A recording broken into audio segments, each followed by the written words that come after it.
The TV announcer's voice echoed through our cramped living room, bouncing off walls that suddenly felt too small to contain what was happening.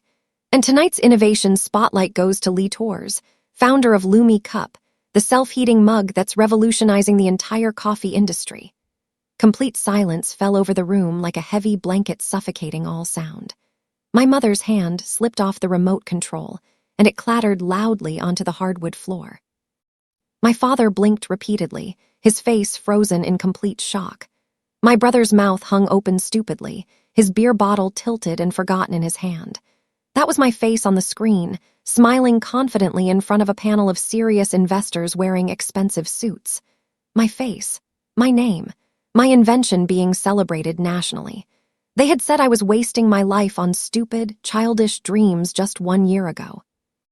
They'd laughed at me openly, mocked me publicly, told me to grow up and get a real job like normal, responsible people. Now the whole country knew my name. Millions of people across America were watching me succeed on national television. My name is Lee Torres, and this is the complete story of how my own family made me believe I was absolutely nothing, until I became everything they secretly wished they could be. I thought back to that terrible family dinner 1 year earlier, the night that changed absolutely everything for me. We were sitting around our old dining table, the one with the wobbly leg that Dad never bothered to fix properly. I'd been so incredibly nervous, my hands shaking visibly as I pulled out my sketches and drawings. "I have an idea for a product," I'd said quietly, my voice barely above a whisper. "A reusable mug that heats itself automatically without any external power source. It keeps drinks warm for hours without electricity or batteries. It's completely eco-friendly and super practical for daily use." My brother was the very first to laugh, nearly choking on his water. "So basically just a fancy thermos," he said mockingly, wiping his mouth. "That's your big innovative idea." My mom sighed deeply, that long-suffering sigh she always made when she was disappointed in me. "Lee, not this again. Not another one of your silly Pinterest projects." Dad didn't even bother looking up from his phone screen. He just smirked dismissively and said, "Maybe try focusing on paying your rent on time instead of trying to save the world with coffee cups, sweetheart." Their cruel laughter burned deeper than any rejection letter I'd ever received from colleges or jobs. I drove home that night in the pouring rain, gripping the steering wheel with white knuckles until they ached. My sketches sat crumpled on the passenger seat, wrinkled and water-stained from my tears that wouldn't stop falling. The windshield kept fogging up no matter how many times I desperately wiped it clear with my sleeve. I could barely see the road ahead through the blur of heavy rain and overwhelming emotion. Sitting at a red light that seemed to last forever, I whispered to myself hoarsely, "I'll prove it works." My voice sounded small and broken in the empty car, echoing pathetically. No one was there to hear me make this promise, no one to witness my determination. But for the first time in my entire life, I actually believed in myself completely. I believed in my idea with absolute certainty. I believed that maybe, just maybe, they were completely wrong about me and my abilities. That red light felt like it lasted an eternity, giving me precious time to make a life-changing choice. I could go home, throw away the sketches permanently, and accept that they were right about my limitations. Or I could fight back with everything I had. When the light finally turned green, I knew exactly which path I was choosing without hesitation. The next morning, I clocked in for my regular shift at their cafe, the small coffee shop my parents had owned and operated for 15 long years. It was called Torres Coffee House, a family business that somehow never really felt like family to me. Dad stood behind the counter as always, barking orders at me like I was just another minimum wage employee, not his own daughter. "Lee, clean table 6 immediately. Lee, we need more cups right now. Lee, the espresso machine is acting up again. Fix it." Never please, never thank you, just constant commands and criticism. Customers came in regularly talking about supporting local businesses and keeping family traditions alive in the community. They had absolutely no idea how little family actually existed behind that counter every day. They didn't see how my father treated me like I was completely invisible unless he desperately needed something done. They didn't hear how my mother sighed dramatically every single time I suggested improvements to the menu or the layout.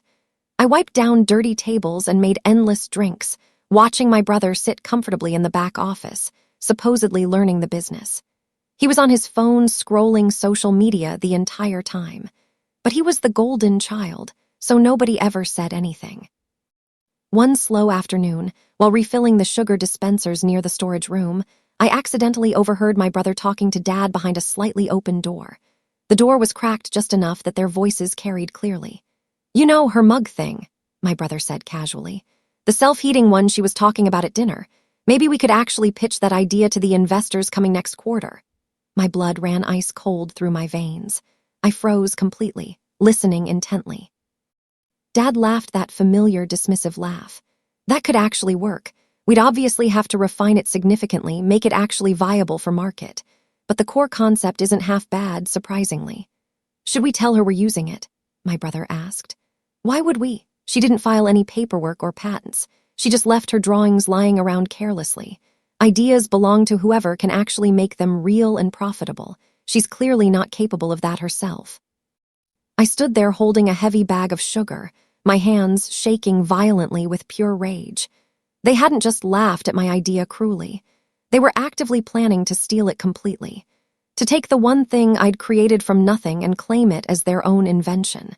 That night, I made careful copies of all my sketches and hid the precious originals. I confronted them the very next day during the quiet morning shift before customers arrived. The cafe was completely empty, just the three of us standing there. "I heard you yesterday," I said, my voice surprisingly steady despite my racing heart, "talking about taking my mug design without permission." Dad didn't even look remotely guilty about it. He just shrugged casually, wiping down the espresso machine like nothing was wrong. "You had no patent filed, Lee. You left your drawings carelessly on the counter where anyone could see them clearly. Ideas belong to those who make them real and profitable, and let's be completely honest, you're not capable of that level of execution." Those harsh words hit me like a physical blow to the stomach. "I quit," I said suddenly. The words came out before I'd even thought them through completely. "What?" Mom looked up from the register, genuinely shocked. "I quit this job. I'm done working here. I'm done being treated like I don't matter at all." I untied my apron quickly and threw it onto the counter. As I walked toward the door with my heart pounding, Mom called after me, her voice sharp and cruel. "You'll come crawling back when you finally realize you're not built for business, Lee. You never finish anything you start." I walked out anyway, letting the door slam loudly behind me. I moved into a tiny one-room apartment across town the following week with my meager savings. It was all I could possibly afford without my cafe job income. The place was barely bigger than a walk-in closet, with peeling paint and a bathroom so incredibly small I could barely turn around. The heater broke within just days of me moving in, and the landlord said he'd fix it eventually, but never did. My ancient laptop froze constantly and frustratingly, forcing me to restart it every 20 minutes. But I stayed up all night anyway, sketching prototypes obsessively and researching self-heating technology online. I worked by dim lamplight, wrapped in multiple blankets because the apartment was freezing cold. My fingers cramped painfully from drawing, and my eyes burned from staring at the bright screen. But I didn't stop working. I couldn't stop. If they thought I wasn't built for business, I would prove them completely wrong. If they thought I'd come crawling back defeated, I'd show them I didn't need them at all. Every sketch became an act of pure defiance. Every calculation became proof that I was capable of more than they'd ever believed possible. Late at night, when crippling doubt crept in, I'd remember their mocking laughter, and I'd keep working harder. I used my last paycheck to order cheap heating coils online from a discount electronics supplier in China. When they finally arrived, I spread everything out on my apartment floor. Wires, batteries, thermal sensors, and desperate hope. The first test ended in smoke and failure. The coil overheated dangerously and melted the plastic prototype I'd painstakingly built. The smell was absolutely awful, and my smoke detector went off loudly, bringing my annoyed neighbor to bang angrily on the wall. The second attempt burned my thumb badly when I touched the heating element at exactly the wrong moment. I ran it under cold water, crying from pain and mounting frustration. The third try, I finally got it right. I filled the prototype with hot coffee and activated the heating mechanism carefully. 3 hours later, the coffee was still perfectly hot. I sat on my apartment floor at 3 a.m, crying uncontrollably. Not from pain this time, but from pure pride and overwhelming relief. It worked. My idea actually worked exactly as I'd imagined. Nobody was there to celebrate with me, but that was okay. This victory was mine alone completely, and somehow that made it even sweeter. I'd proven to myself that I could do this. I spent 2 intense weeks creating a proper pitch deck on my temperamental laptop that crashed constantly. I researched investors thoroughly, venture capital firms, and startup accelerators that funded product innovations. Then I sent my presentation to 12 different investors, carefully crafting each email to highlight different aspects of the product strategically. For 3 agonizing weeks, absolutely nothing happened. 11 of them never replied at all, not even a courtesy rejection. The 12th sent back a brief, crushing response that made my stomach drop. Cute idea, but who would buy from someone with no degree or backing? Come back when you have real credentials. I stared at that email for an hour, feeling my confidence crack and splinter into pieces. Maybe they were right about me. Maybe I was fooling myself completely. I had no business degree, no investor connections, no family support whatsoever. Who was I to think I could build a successful company from nothing? That night, I almost deleted everything permanently. My finger hovered over the trash icon. Then I remembered my family's laughter at that dinner, remembered my father's dismissive smirk. That painful memory became fuel for my determination. If I quit now, they'd be absolutely right about me. I refused to let that happen. I forced myself to attend a local tech meetup at a community center downtown despite my anxiety. I almost didn't go, convinced I didn't belong there at all. The room was full of people in startup hoodies, confidently networking and exchanging business cards professionally. I stood awkwardly in the corner, clutching my prototype wrapped in bubble wrap, feeling completely out of place. Then a woman approached me with a friendly smile. She was probably 40, with kind eyes and an interested expression. "You look nervous," she said gently. "First time?" I nodded silently. "I'm Nira, what brings you here?" I showed her my prototype, expecting another dismissal or rejection. Instead, she listened intently as I explained the technology. When I finished nervously, she leaned forward, genuinely impressed. "You built this yourself." Her voice held no mockery, only curiosity. I nodded again. "Then you're already an entrepreneur," she said firmly. "You just don't know it yet. Let's get you funded." Those simple words changed everything for me. For the first time since my family's brutal rejection, someone saw potential in me. Someone believed. Nira became my mentor, my advocate, and eventually my trusted friend. She saw what my family never could. Over the next 3 intense months, Nira helped me completely rebuild and refine the product. We tested different materials extensively: ceramic, stainless steel, food-grade plastics. We ran surveys at coffee shops, asking people what they'd want in a self-heating mug. We pitched at small local events, getting feedback and improving with each presentation. I used everything I'd learned from working at my family's cafe. I knew what baristas needed, what customers complained about, what features would actually matter to daily coffee drinkers. For once, my useless job became my biggest advantage. Nobody else at those pitch events had spent years watching coffee culture up close. I understood the market in ways they didn't. Nira taught me about patents, manufacturing, supply chains, and investor relations. She introduced me to designers who helped make the product beautiful, not just functional. Slowly, my crude prototype transformed into something professional, something real, something worth selling. We called it Lumi Cup because it brought warmth and light into people's mornings.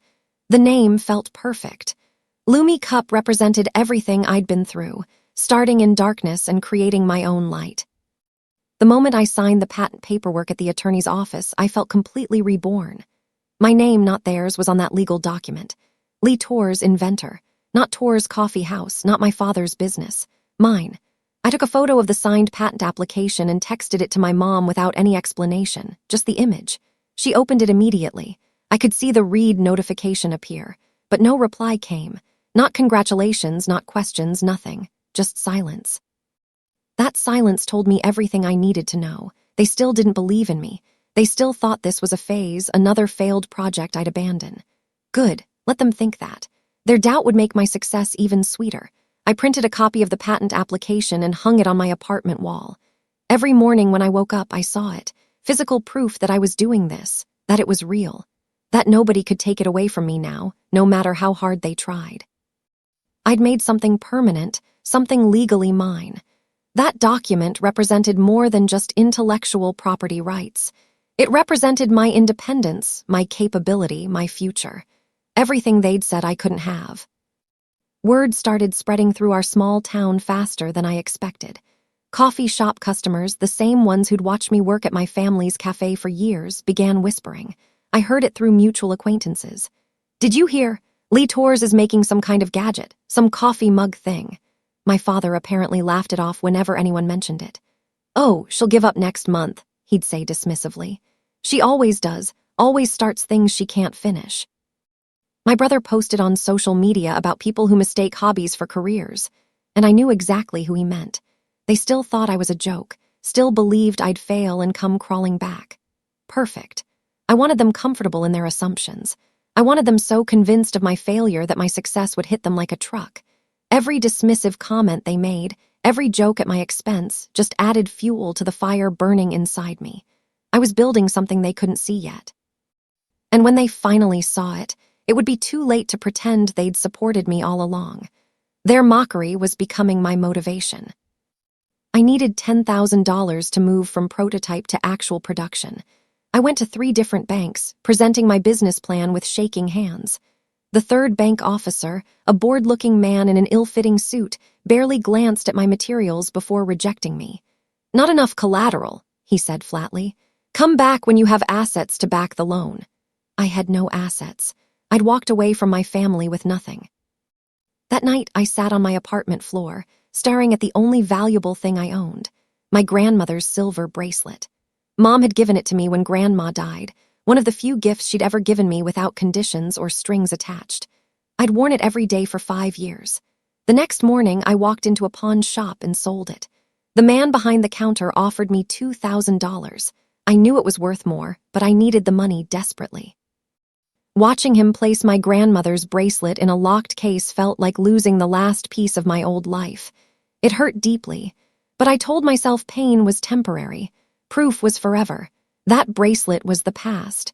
Lumi Cup was my future. After 6 months of constant work, failures, and improvements, the final prototype finally worked perfectly. It was sleek and simple, with a minimalist design that looked professional. The self-heating mechanism activated with a single touch, maintaining perfect temperature for up to 6 hours. The battery recharged wirelessly, making it completely practical for daily use. I held it in my hands at 2 in the morning, alone in my apartment, and whispered the name out loud for the first time. Lumi Cup. It felt like numbing my freedom, giving voice to my independence. This wasn't just a product anymore. It was proof that I could create something valuable without my family's help or approval. It was evidence that their opinions about me were completely wrong.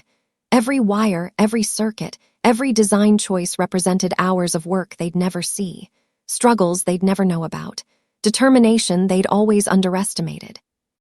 I took photos from every angle, professional quality images that would go on the website. Then I built that website, teaching myself basic coding through free online tutorials. Launch day was set for 2 weeks away. I was terrified and excited in equal measure. I launched the Lumi Cup online with absolutely no family support or fanfare. Just me, my laptop, and quiet confidence I'd built from nothing. I posted on social media, reached out to coffee blogger contacts Nira had introduced me to, and sent press releases to local news outlets. Then I waited, refreshing the order page obsessively. The first order came through at 11 in the morning. A stranger from 3 states away had just bought my product. I actually screamed into my pillow so my neighbors wouldn't hear. By midnight, there were 10 more orders. By the end of the first week, 50. People were buying Lumi cups. Real people with real money were choosing my product. The reviews started coming in. This is exactly what I needed.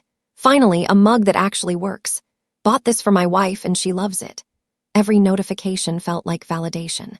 Every 5-star review felt like proof. I wasn't just dreaming anymore. I was building something real, something that mattered to people, and I'd done it completely alone. Each sale represented someone who believed in my vision, even if my family never had. Success was finally becoming reality. 3 weeks after launch, my brother sent me an email. The subject line read, "Business opportunity." My stomach twisted as I opened it. "Hey Lee, it began, using a friendly tone he'd never used with me in person. Dad's investors are really curious about your product. They think it has real potential. Maybe we can help you scale properly. Bring it into the family business, give you the support you need to really make this work. Help. He meant take over. He meant absorb my company into theirs, put their name on my invention, and probably push me out eventually. Just like they'd planned to do before I quit. I read the email 3 times, feeling anger build with each reading. Then I clicked delete without responding. They didn't deserve a response. They'd had their chance to support me, to believe in me, to be part of this journey. They'd chosen mockery instead. Now they wanted to profit from my success? Absolutely not. This was mine. My idea, my work, my company. They would never touch it. I'd built this without them, and I'd grow it without them too. A local business channel contacted me about featuring Lumi Cup on their small business spotlight segment.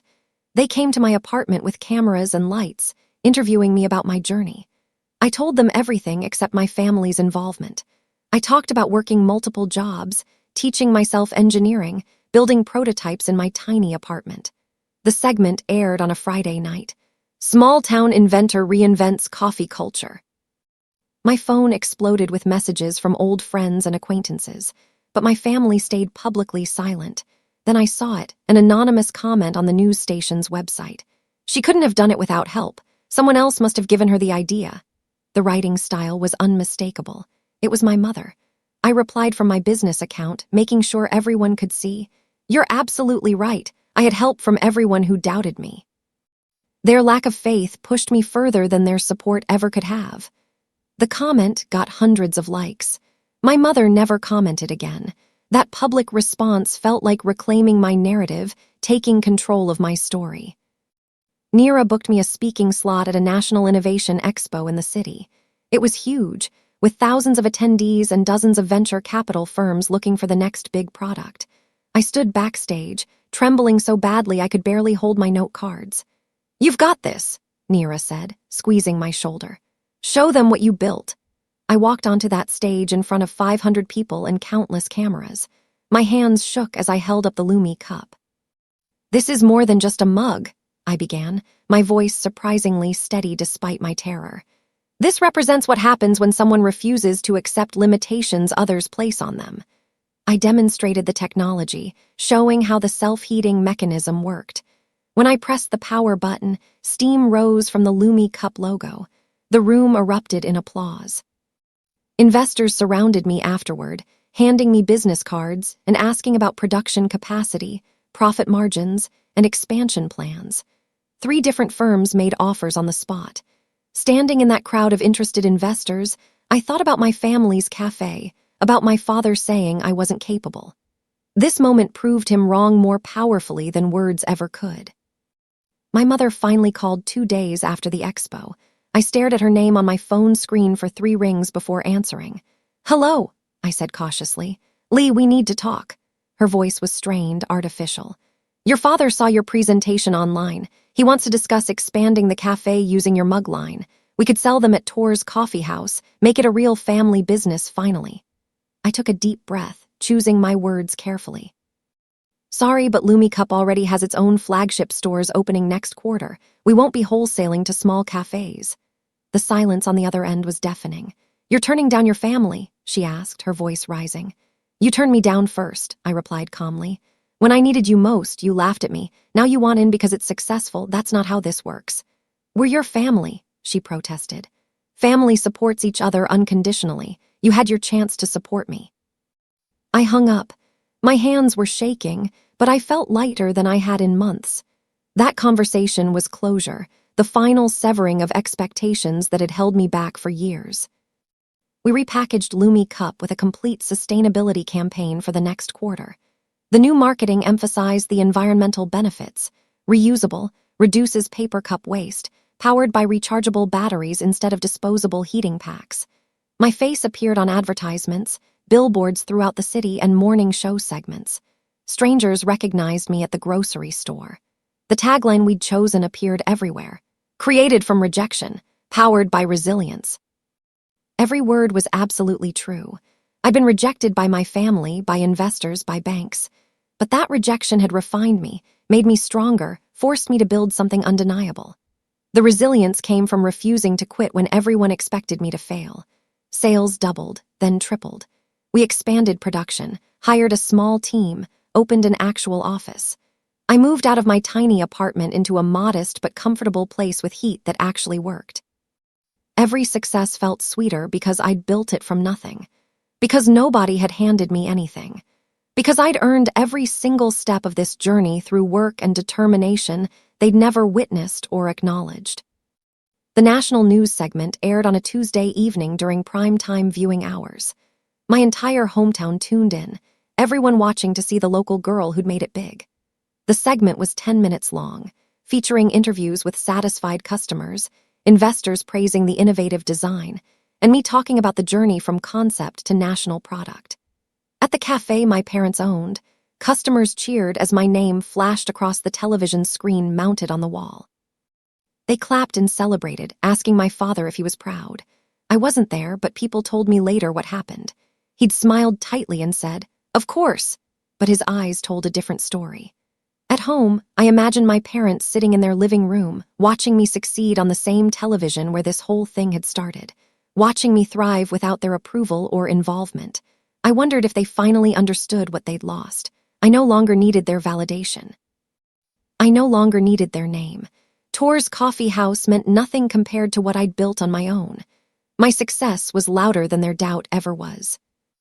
1 month after the national segment aired, I heard through former coworkers that my family's cafe was struggling badly. A combination of bad reviews, poor management decisions, and local gossip had damaged their reputation severely. Customers were leaving, choosing newer, hipper coffee shops instead.